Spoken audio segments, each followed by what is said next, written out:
നബി സല്ലല്ലാഹു അലൈഹി വസല്ലമയെ പിൻപറ്റുന്നു എന്ന് അവകാശപ്പെടുന്ന ഒരുപാട് വിഭാഗം ആളുകളുണ്ടല്ലോ മുസ്ലിമീങ്ങളിൽ. അല്ലെ, മുസ്ലിമീങ്ങൾ തന്നെ നബി സല്ലല്ലാഹു അലൈഹി വസല്ലം പഠിപ്പിച്ചെന്നില്ലേ, വസതഫ്തരിഖു ഹാദിഹിൽ ഉമ്മത്തു അലാ 73 ഫിർഖ. ഈ ഉമ്മത്ത്, മുസ്ലിം ഉമ്മത്ത് 73 വിഭാഗങ്ങളായി പിരിയും എന്ന് അള്ളാഹുവിന്റെ റസൂൽ സല്ലല്ലാഹു അലൈഹി വസല്ലമ 1400 വർഷങ്ങൾക്കും പഠിപ്പിച്ചില്ല. അന്ന് വിഭാഗങ്ങളായി പിരിഞ്ഞിട്ടില്ല, ഒരൊറ്റ വിഭാഗമേ ഉള്ളൂ. അന്ന് നബി സല്ലല്ലാഹു അലൈഹി വസല്ലം പറയാണ്, മുസ്ലിം ഉമ്മത്ത് 73 വിഭാഗങ്ങളായി പിരിയും. കേൾക്കണം മുസ്ലിമീങ്ങളെ, 73 വിഭാഗങ്ങളായി പിരിയെന്ന് പറഞ്ഞിട്ട് എല്ലാവരും സ്വർഗത്തിലാണ് നല്ല പഠിപ്പിച്ചത്. കുല്ലുഹാ ഫിന്നാർ, അവരെല്ലാവരും നരകത്തിലാണ്.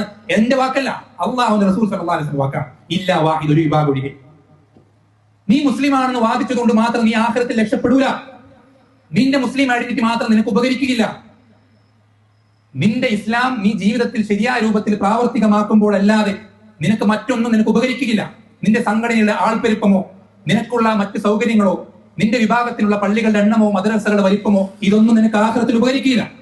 കുല്ലുഹാ ഫിന്നാർ, അവരെല്ലാ വിഭാഗങ്ങളും നരകത്തിലാണ് അല്ലാഹുവിന്റെ റസൂൽ സല്ലല്ലാഹു അലൈഹി വസല്ലം വാക്കാണ്. ഒരു വിഭാഗം ഒഴികെ, ഒരു വിഭാഗം ഒഴികെ. എന്താണ് വിഭാഗം? ഒരു പ്രത്യേക സംഘടന, പ്രത്യേക രാജ്യക്കാർ, പ്രത്യേക വിഭാഗം, ഇതൊന്നും അല്ല പറഞ്ഞത്. സ്വഹാബത്ത് ചോദിക്കണം, മൻഹും യാ റസൂലല്ലാഹ്, ആ ഒരു വിഭാഗം ആരാണ്?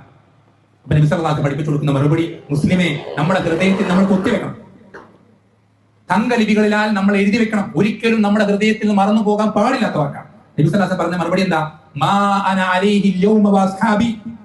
ഇന്നേ ദിവസം പറയുന്ന ആ സന്ദർഭത്തിൽ, നബി സല്ലല്ലാഹു അലൈഹി വസല്ലം മരിച്ചു പോകുന്നതിന് മുമ്പുള്ള ആ സന്ദർഭത്തിൽ ഞാനും എന്റെ സ്വഹാബത്തും ഏതൊരു ആദർശത്തിലാണോ, ഏതൊരു വിശ്വാസത്തിലാണോ, ഏതൊരു നിലപാടുകളിലാണോ, ആ നിലപാടിലുള്ള ആളുകളല്ലാത്തവരെല്ലാവരും നരകത്തിലാണ് പഠിപ്പിച്ചത്.